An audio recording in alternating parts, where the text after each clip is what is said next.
আজকে আদালতে নারায়ণগঞ্জের সাবেক মেয়র সেলিনা হায়াৎ আইভীর জামিন হয়েছে, এই তথ্য আপনাদেরকে জানিয়েছিলাম। আপনারাও ইতিমধ্যে জেনেছেন। সেটা নিয়ে রাজনীতিতে নতুন মোড় তৈরি হবে কিনা সেই আলোচনাও করেছিলাম।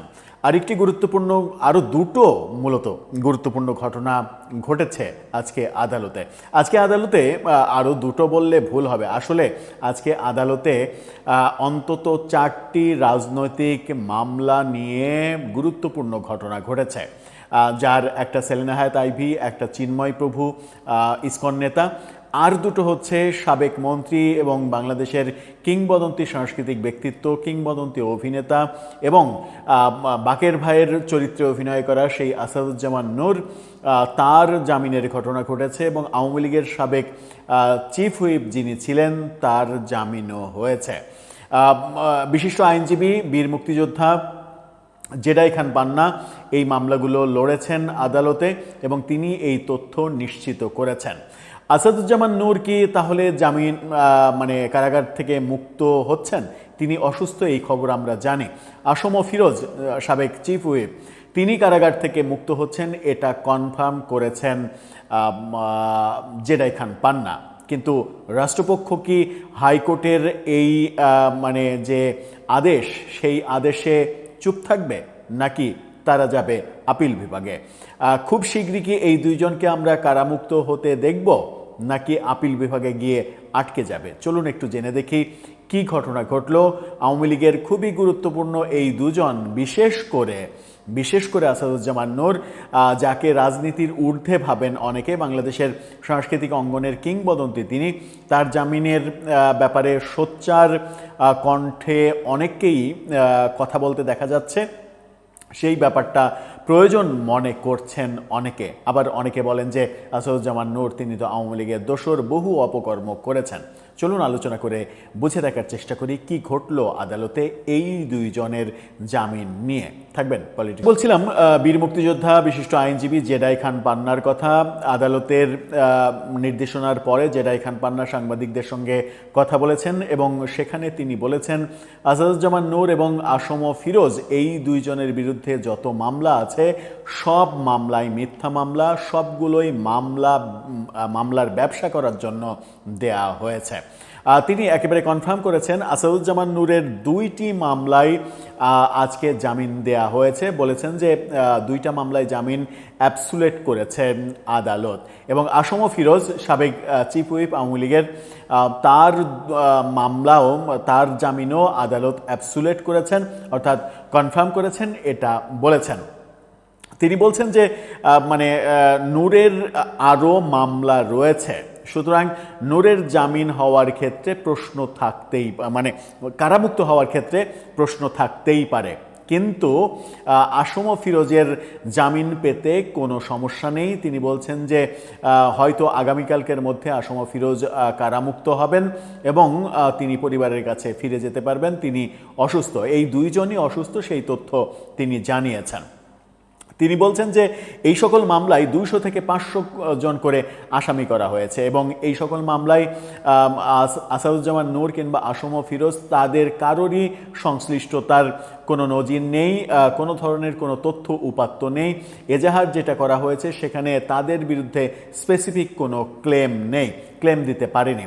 এবং তিনি বলছেন যে আসম ফিরোজের বিরুদ্ধে ইন্টারেস্টিং মামলা হচ্ছে যে একাধিক মামলা, যে মামলা ঢাকায় হয়েছে সেই সময় তিনি ঢাকাতেই ছিলেন না, সেই মামলার তারিখ যেটা বলা হয়েছে সেই তারিখে তিনি ছিলেন বাউফলে, তার নিজের এলাকায়।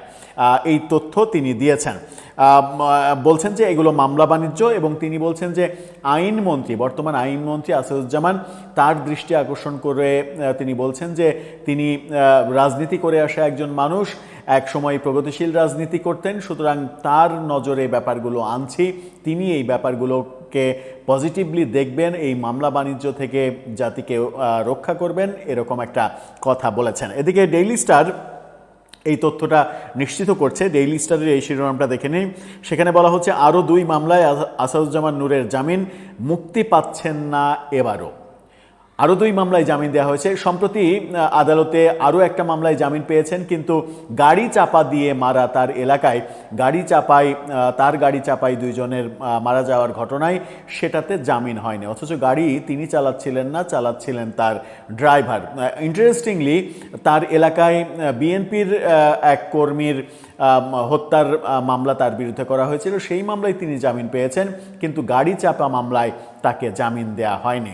সেই জামিন ঝুলে আছে এবং তার নামে আরও মামলা রয়েছে, সেই কারণে তার কারামুক্তি এখন হচ্ছে না। তবে জেরাই খান পান্না বলছেন যে এই যে জামিন হওয়া শুরু করেছে, এখন এই ধারা বলে দেয় যে তাদের কোনো মামলায় আদতে টিকবে না, সবগুলোতেই জামিন মিলবে এবং নূরও খুব শীঘ্রই কারামুক্ত হবেন।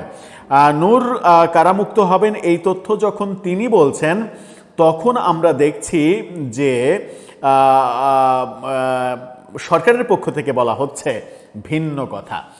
মানে আসম ফিরোজের ব্যাপারে তিনি বলছেন যে কালকের মধ্যেই হয়তো তিনি কারামুক্ত হবেন এবং পরিবারের কাছে ফিরে যাবেন, কিন্তু ডেপুটি অ্যাটর্নি জেনারেল সৈয়দ সাজিয়া শারমিন তিনি ডেইলি স্টারকে বলছেন হাইকোর্টের আজকের জামিন আদেশের বিরুদ্ধে আপিল বিভাগে আলাদা আবেদন করবে রাষ্ট্রপক্ষ।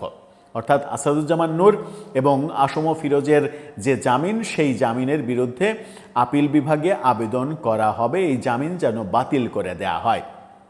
একই ঘটনা আমরা দেখেছিলাম সেলিনা হায়াৎ আইভীর ব্যাপারে। হাইকোর্টে দেয়া তার জামিনের বিরুদ্ধে আপিল বিভাগে আবেদন করেছিল সরকার। আপিল বিভাগ আজকে সেই আবেদন খারিজ করে দিয়েছে এবং হাইকোর্টের জামিন বহাল রেখেছে। সুতরাং সেলিনা হায়াৎ আইভীর কারামুক্ত হতে আর কোনো সমস্যা নেই।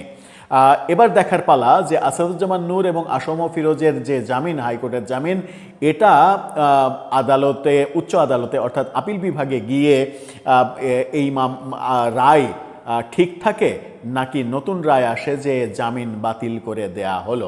সেলিনা হায়াৎ আইভীর চাইতে মানে হেভিওয়েটের দিক থেকে আসাদুজ্জামান নূর হেভিওয়েট, সরকারের মন্ত্রী ছিলেন, সরকারের চিফ হুইপ ছিলেন, সংসদের চিফ হুইপ ছিলেন আসম ফিরোজ, সেই দিক থেকে অবশ্যই হেভিওয়েট, কিন্তু মানে আমার মনে হয় যে আলোচনার দিক থেকে, রাজনীতির আলোচনার দিক থেকে সেলিনা হায়াৎ আইভী তাদের 2 জনের থেকে অনেক বেশি হেভিওয়েট, যার কারামুক্তি হতে চলেছে 2-1 দিনের মধ্যেই।